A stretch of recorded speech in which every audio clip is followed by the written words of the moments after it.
So our third speaker for the second session is Benjamin McKenna from NYU. All right, so thank you for the introduction. I want to thank the organizers for having me. My talk is called Random Determinants and Landscape Complexity Beyond Invariance. And everything I'm talking about is joint work with Gérard and Paul Bourgade at NYU.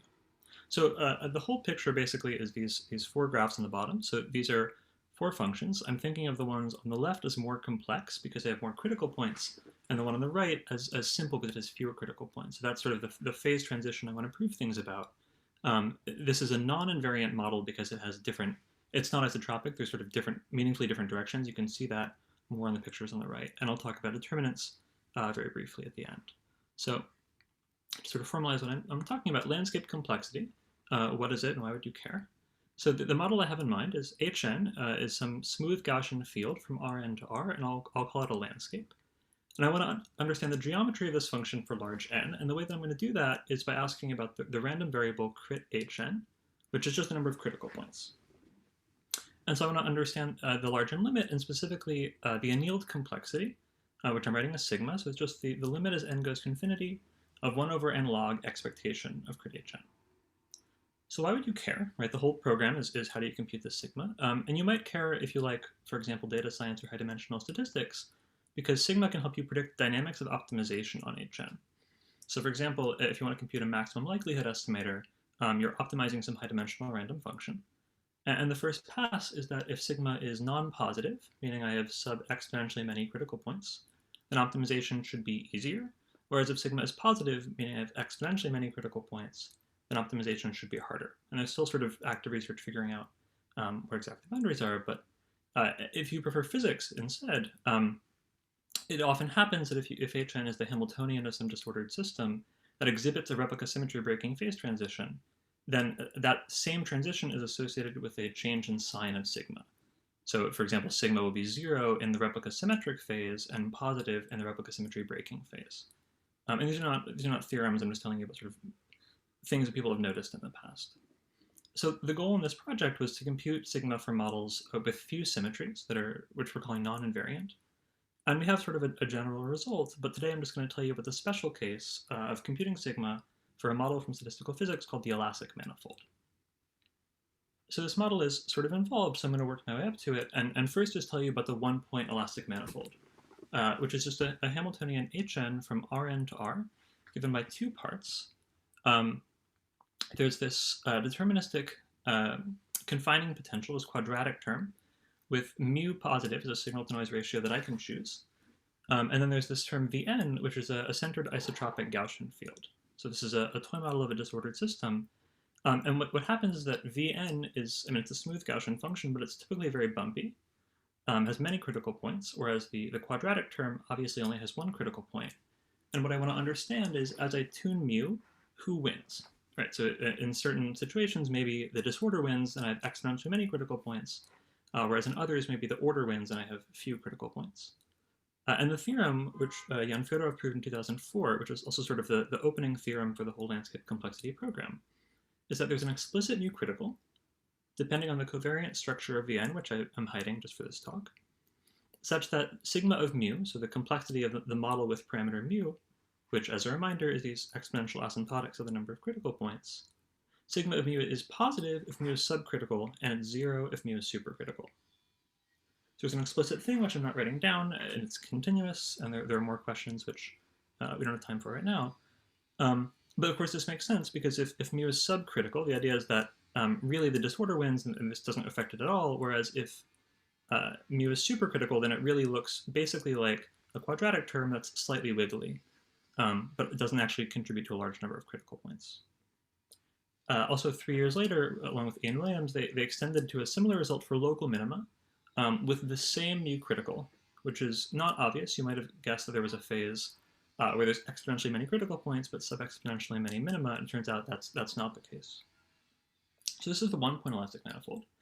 The more general model assigns a random energy to deterministic configurations of L to the D points lying in Rn. Okay, so each of my L to the D points behaves like a model from the last slide, but now I also have nearest neighbor interactions between the points. So more formally, it's a two-parameter model. So you give me a mass, mu, and an interaction strength, t. So mu is the one before, and there's this new interaction. I'm storing a point configuration as a function u from the integers from 1 to L to the power d into Rn. So I have these L to the d points, and they're indexed by sites in this underlying lattice. So this point configuration receives the following energy. So my x's and y's are lattice sites. So first I sum over all the lattice sites of the same energy I had before. And then I sum over pairs of lattice sites of the inner product ux, uy with this coefficient. So the t is the interaction strength I can choose. And delta xy is the xy entry of the matrix delta, which is the periodic lattice Laplacian. So in particular, it's non-zero if and only if x and y are neighbors in the lattice. That's what I mean by nearest neighbor, or the same point. Also, I want to point out the VNs here have a second argument, which is the lattice site. What this means is that every one of these LD points sees its own independent environment. So there's L to the D environments flying around. And what I want to understand is the asymptotic count in the regime where n goes to infinity, so these points are lying in a high-dimensional space, but L and D are fixed, of critical points. And what a critical point means here is a configuration that is critical for the Hamiltonian. And I also want to understand the asymptotic counts of local minimizers, right? So it might be the case that this point configuration, if I change everything slightly, I'm only increasing the Hamiltonian, and I want to count how many there are. And just to give some nice pictures, so I've copied over the Hamiltonian again, and I want to point out there's three competing influences here, right? So the first one is this quadratic confinement here. It has strength mu. This prefers to keep points close to the origin if they want to have low energy. I'm interpreting the VNs as random spatial impurities. They typically prefer disordered configurations.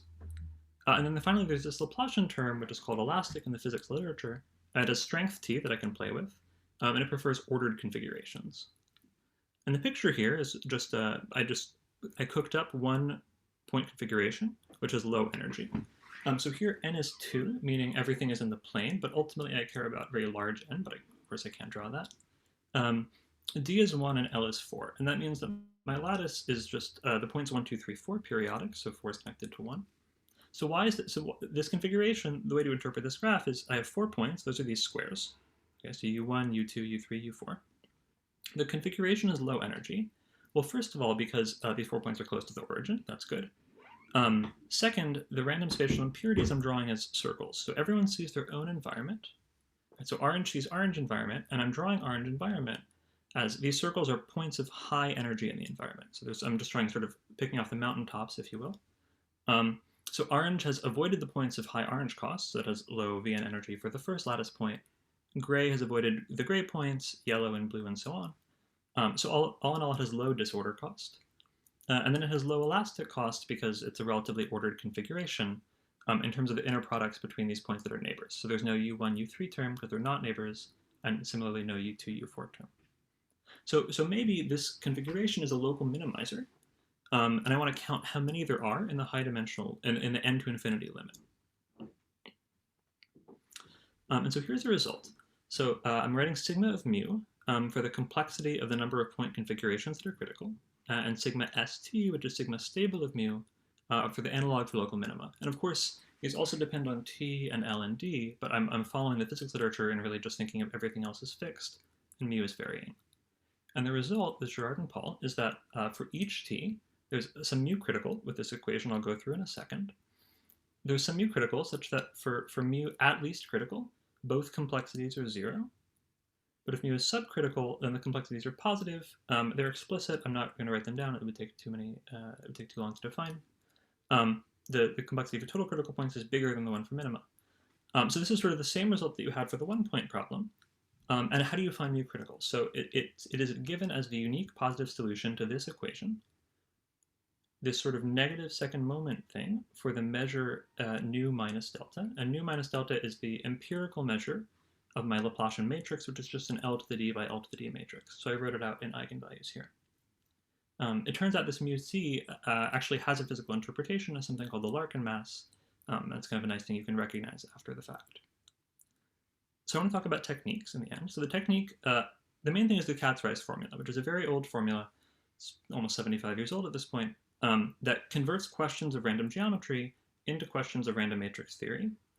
and more particularly into questions about the determinant of a random matrix. And so this is sort of a well-understood bridge. There's books about it.